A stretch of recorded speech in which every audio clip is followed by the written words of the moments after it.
a fé consistente. E foi isso que ele fez e ficou purificado. E eu fico assim, tentando imaginar a cena. Naamã era um sujeito acostumado com o poder do dinheiro, com o poder do exército. Mas ali ele não tinha vez.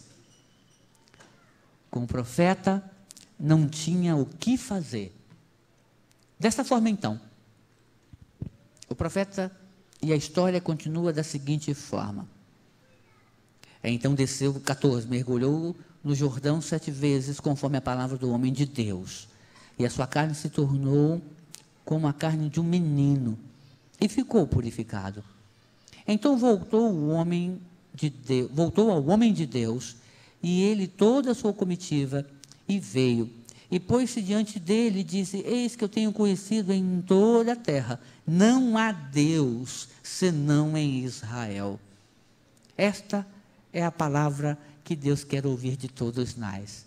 Não há outro Deus, senão aquele que seguimos.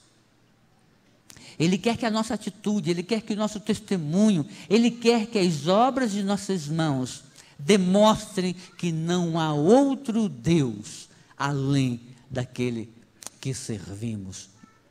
Então ele diz o seguinte: agora eu te peço que tomes uma bênção do teu servo.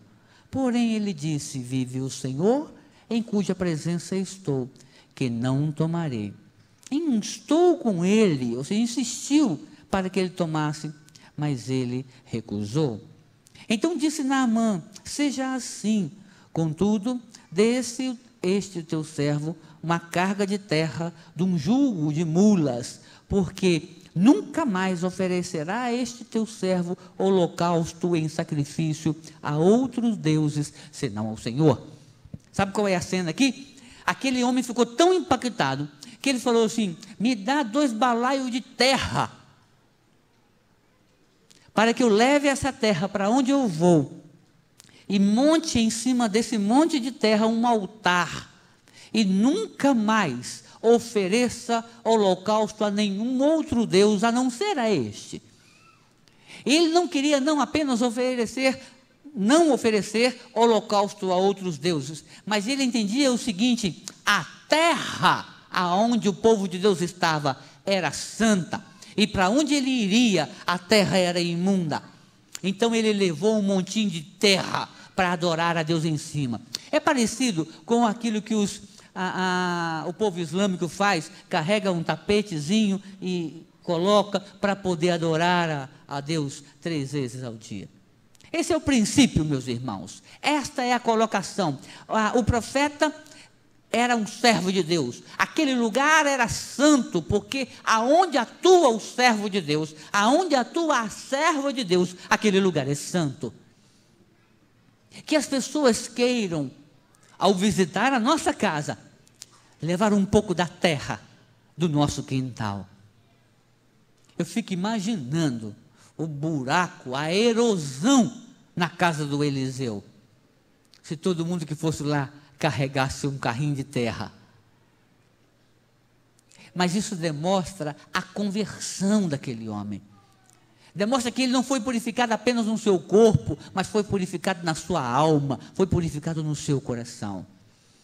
Ele não queria mais adorar ao Deus pagão, ele havia se convertido. Ele não saiu comemorando a cura como muitos o fizeram. Ele saiu alegre pela cura, mas ele queria levar a adoração deste Deus para casa. Meu irmão e minha irmã, quantas vezes a gente vem à igreja, escuta Deus falar, vê a obra de Deus se manifestar, e quando volta para casa, não carrega a santidade para as nossas casas.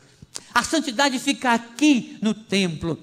E quando você precisa orar, ou quando você precisa de oração, você tem que vir para a igreja, porque aqui é um lugar santo. Eu quero dizer, meu irmão e minha irmã, que é necessário que, se for o caso, você carregue um pedaço de terra da igreja e leve para a sua casa, porque a sua casa tem que ser santa, seu quarto tem que ser santo, o seu carro tem que ser santo, sua vida tem que ser santa. Já que não dá para carregar a terra da igreja, carrega então o Deus dessa terra para sua casa e torne santo sua família e a sua vida. Não adore outro Deus. Não se proste, nem se submeta a nenhum outro ser que não seja o Senhor Jesus. Ele quer que você assim declare o seu amor e a sua fidelidade a Ele. E o texto termina dizendo: nisto me perdoe o Senhor a teu servo, porque quando o meu Senhor entra na casa de Rimon era o deus pagão, para o adorar, e ele se encosta na minha mão, eu também me tenha de encurvar na casa de Rimon. Quando assim me encurvar na casa de Rimon, nisto perdoe o Senhor a teu servo. E ele lhe disse: vai em paz. Ele foi-se dele. Já aquele homem, ele era servo do rei que adorava um deus pagão.